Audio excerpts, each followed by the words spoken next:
Hey everyone, what's happening? Lex back today for another Brawl Stars video. Today, we are going to be looking at the top 10 things that only original Brawl Stars players will remember. Now, if you're an OG player, you're going to be taking a trip down memory lane. If you're a new player, you're going to learn some of the history of Brawl Stars, where it started, and how it's become such an awesome game that it is today. However, I don't think many of you are going to know number one.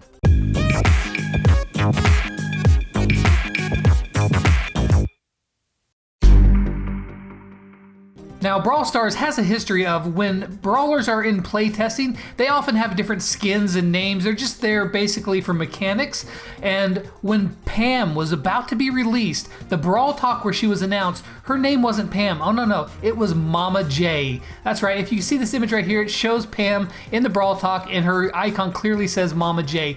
To boot, before Pam was released, there was some leaks on the internet of gameplay of Pam in a very rough state. She was known as the Mini Gunner, right? And it showed like a bull kind of skin with his gun kind of shooting really funny in an arc, and he kind of walks really awkwardly.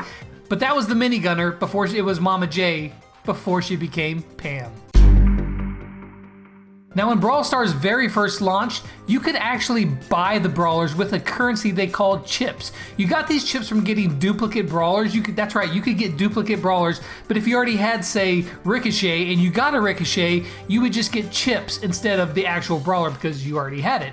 You would collect these chips, and then you could use those chips to buy certain brawlers. Well, my luck was so bad that I saved up 500 chips to buy Spike because I could not get him from a box. So yeah, you used to be able to buy the brawlers with a currency called chips. However, not very many people actually liked the chip system. So in the December update, when they changed progression systems totally, before it was changed again, they actually refunded your chips in form of gems. Now, maps on Brawl Stars have changed quite a bit over time, but none more so than GG Corral. Now, when GG Corral was first implemented, Heist, of course, was attacking and defense. There wasn't two safes, there was just one. And the first iteration of GG Corral had the safe completely enclosed in boxes. Well, Ryan Lighton, the Brawl Stars community manager, said that they didn't envision this happening. However, if you were like Crow, Piper, Jessie, or Nita, you could either jump inside the box, or you could throw your spawnable, Nita's bear or Jessie's turret, inside the box, and the enemy team, unless they had a thrower or had it supercharged up, they could do nothing but stand there and watch their safe get whittled down, completely helpless. It didn't last long, and they quickly changed it. Credit to Nice Bear for this picture. Now, in the December 2017 update, they introduced star powers. That's right, before then, there were no star powers. And Poco's first star power was actually called Swan Song. And what would happen was, when he would die, it would emit this really huge, large healing radius that would heal everyone on his team in a certain range for 1,000 health, which was actually a lot of healing. However, you had to die to use your star power, which, come on, that's not very fun. And so it was changed not too long after it was introduced to the star power that we now all enjoy. But originally, Poco had a completely different star power that you had to die to use. Now, Mortis is the single most nerfed brawler in all of Brawl Stars. When the game first launched, his dash range was approximately 11 million tiles long. It was actually not too bad. He was strong, but he wasn't completely overpowered until they released Brawl Ball, and players learned that you could kick the ball and self-pass to yourself. However, since his range was so long, he could cover so much ground in Brawl Ball that he was almost unstoppable. So they nerfed him, and then nerfed him again, and again, and again, until he was almost completely unusable.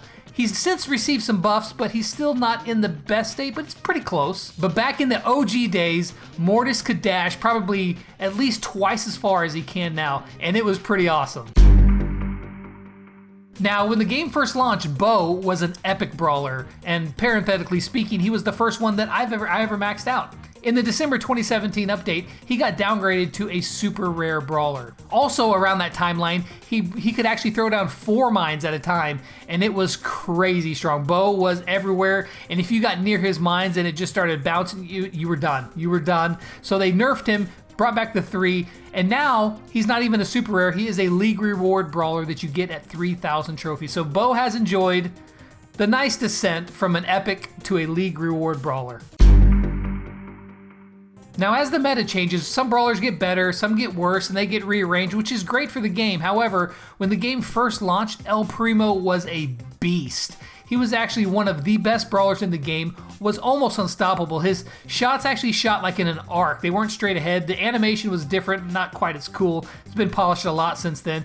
But El Primo was one of the best brawlers in the game. In fact, the very first best and worst rankings that I ever did, I think I had him as number 1 because he was really, really good.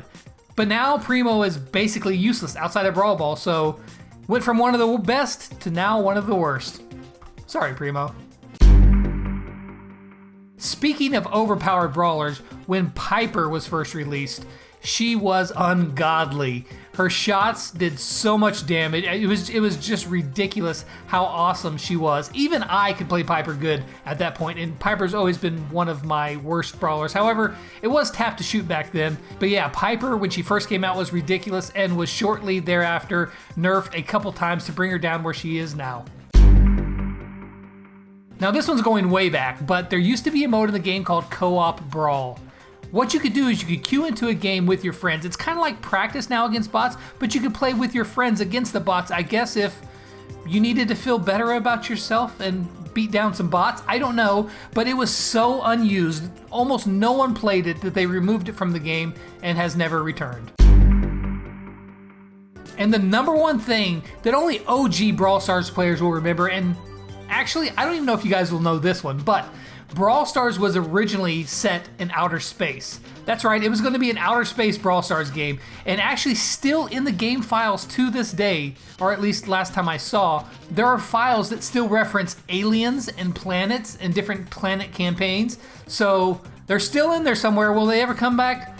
Probably not, but Brawl Stars was going to be set in space. It then moved to a Wild West game, and then to the Brawl Stars that we now know, which is rather ambiguous, but it can be many different styles depending on what mode you're playing. But yeah, Brawl Stars was going to be an outer space game. So there's 10 things that only original Brawl Stars players will remember.